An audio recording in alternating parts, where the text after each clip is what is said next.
Hello again, and welcome to Denton's Tales.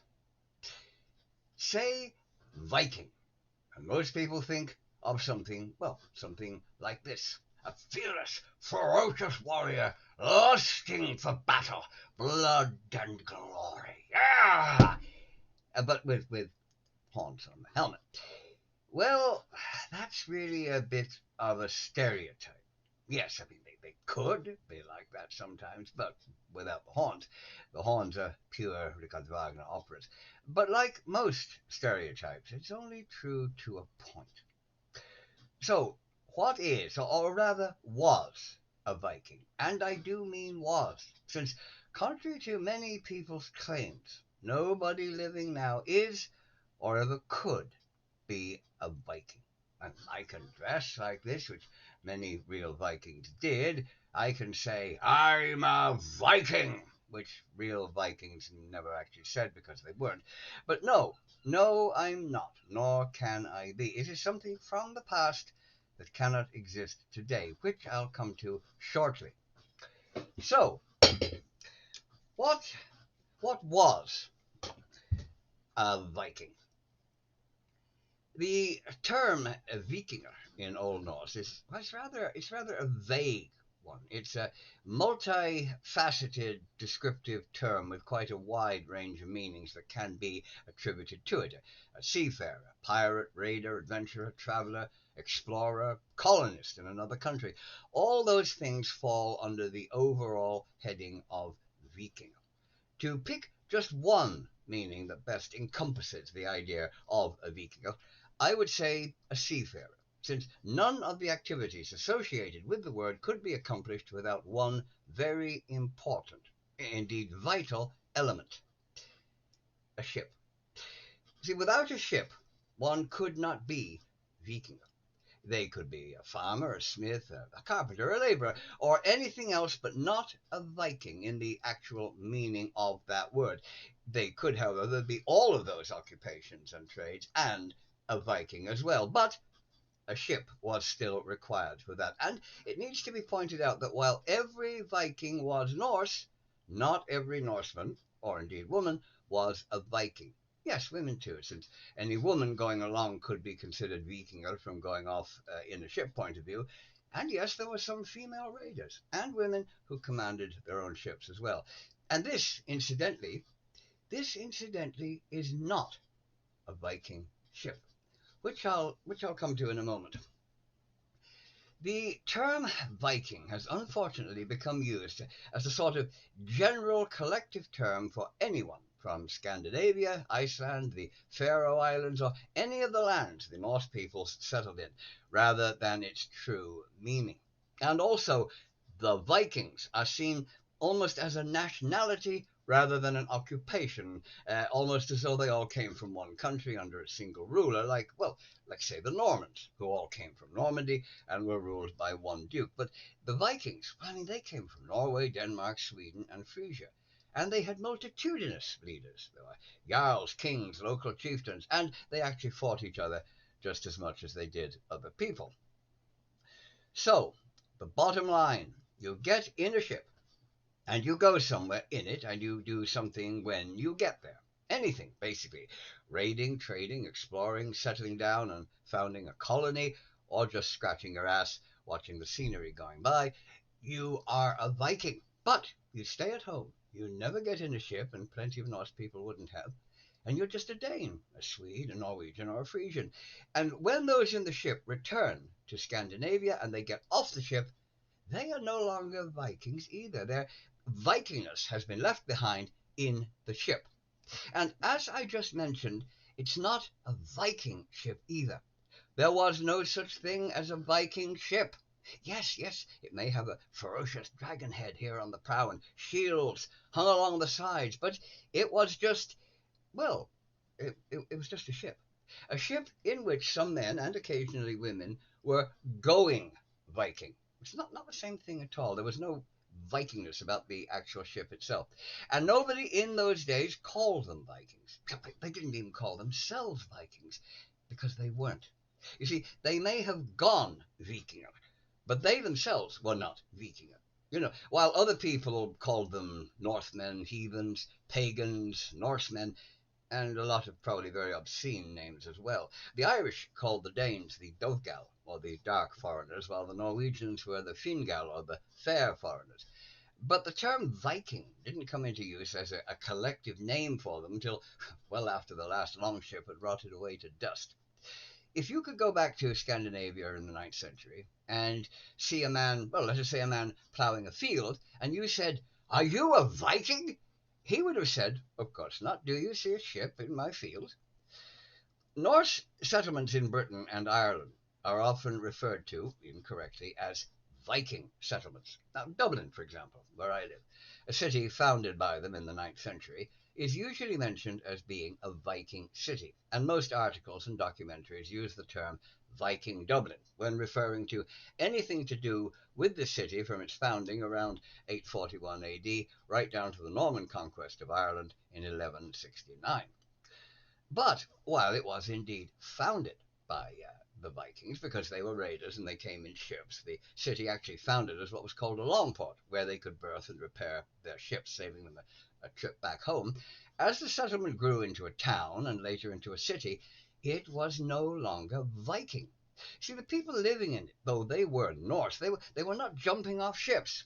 They were settlers. They were residents of the city, townspeople, peaceful citizens, or any other word you want to use. But Vikings, they were not. Even on occasions when they fought against the native Irish who might attack from time to time, they were still not Vikings.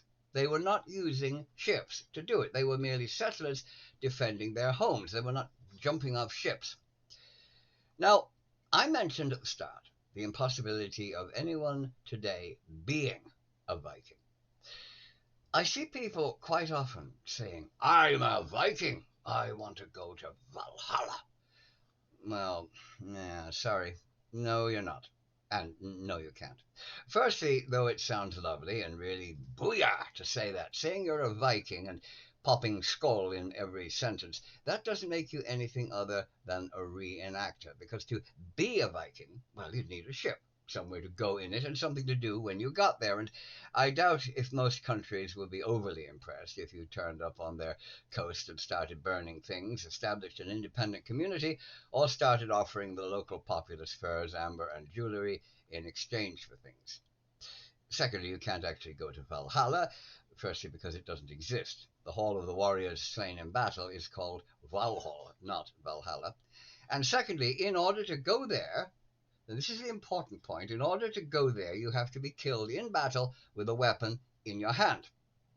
So, unless you're planning on having someone shove a sword through your guts as you heroically wave an axe around, you are not going to Valhalla. And if you die in the various normal ways people usually do, old age, disease, being hit by a number 23 bus, or trampled by a stampeding herd or something or other, no matter if you are wearing Mjolnir and you're saying skull every 5 minutes, it's hell you're going to, like everybody else who dies. All the dead who die not in combat go to hell, the realm of the goddess with the same name.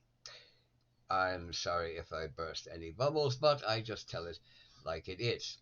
If you're a member of the United States military, however, you can have Mjolnir on your tombstone, as Thor's hammer is now accepted as a religious symbol, along with the cross, the shield of David, and the crescent.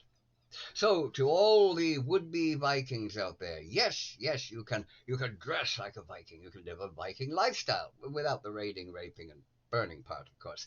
The police tend to take a dim view of those things. You can follow the same religion, you can eat the same food, and observe the same customs, but you will still not be a Viking. A look-alike Viking, perhaps a pretend Viking, but not a real one. Sorry. But, there's far more misunderstanding and incorrect ideas about the Vikings, or more correctly, the Old Norse, than just terminology. Things like religion, everyday customs and lifestyles, their relationships with the other peoples they encountered, and so on. All these things tend to be colored by popular belief rather than genuine historical fact. So let's take a look at a few.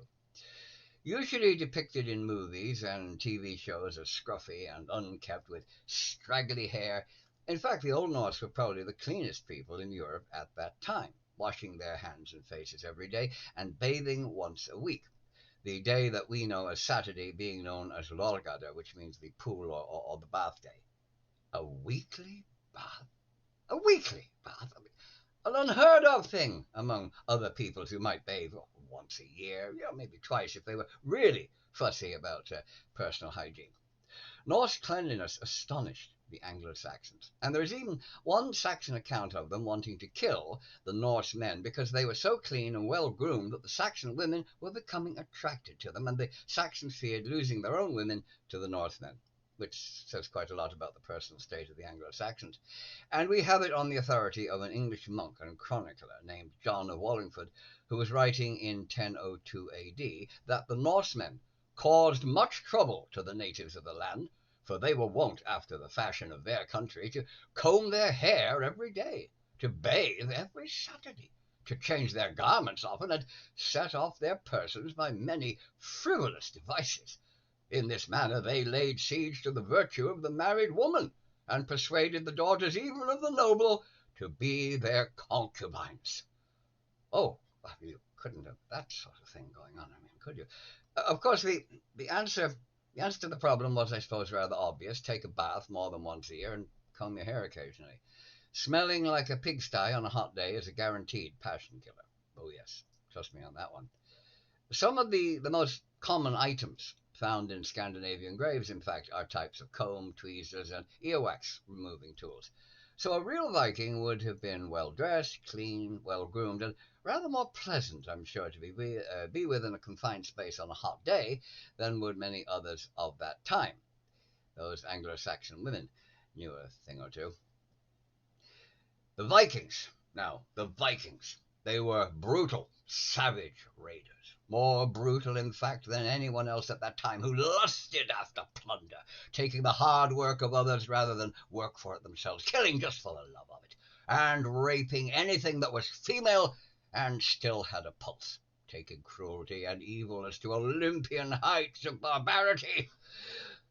Actually, they were pretty much average for those days when it came to brutality. They did it with more style, perhaps, leaping off fearsome-looking dragon-headed ships. But, the Anglo-Saxons themselves, they were not above wholesale slaughter, rape, arson, and so on, fighting among themselves long before the first Viking raiders arrived in the 8th century. Nor were the noble Christian knights of later medieval Europe great paragons of virtue by a long way. In religious matters, the Old Norse were very tolerant of other people's beliefs. They didn't care what others believed in, just as long as those others didn't try to make them believe the same thing. Early Christian missionaries to Scandinavia were usually either treated politely and told just to go away, or they were simply ignored. Sometimes they were even allowed to build a church if that made them happy. It would have been rather different had the Norse had missionaries, which of course they didn't. They never tried to convert others to their beliefs. But if they had, pagan missionaries arriving in a Christian country, well, they would almost certainly have been invited to a barbecue in the town square. And they would have been the barbecue. And the idea that the Vikings hated Christianity because they targeted churches and monastic institutions is, of course, totally wrong. Most of the wealth of the day was in the hands of the church. The gold, silver, bejeweled objects of every kind were to be found in monasteries and churches, which is why they were targeted. It had nothing to do with religion and everything to do with profit. Think of a modern burglar. There's a big, massive house with a Ferrari parked outside and a swimming pool in the back, and there's a shabby little house with a rusty bicycle chained to the fence and dirty curtains on the windows. Now, which house does he break into? Yeah, the answer is really not rocket science. And it was the same with the Vikings. They were very tolerant of those peoples they settled among, something usually overlooked. We see documentaries that showing them slaughtering people left, right, and center, but not the fact that actually their relations with people tended to be really quite friendly once they had settled down.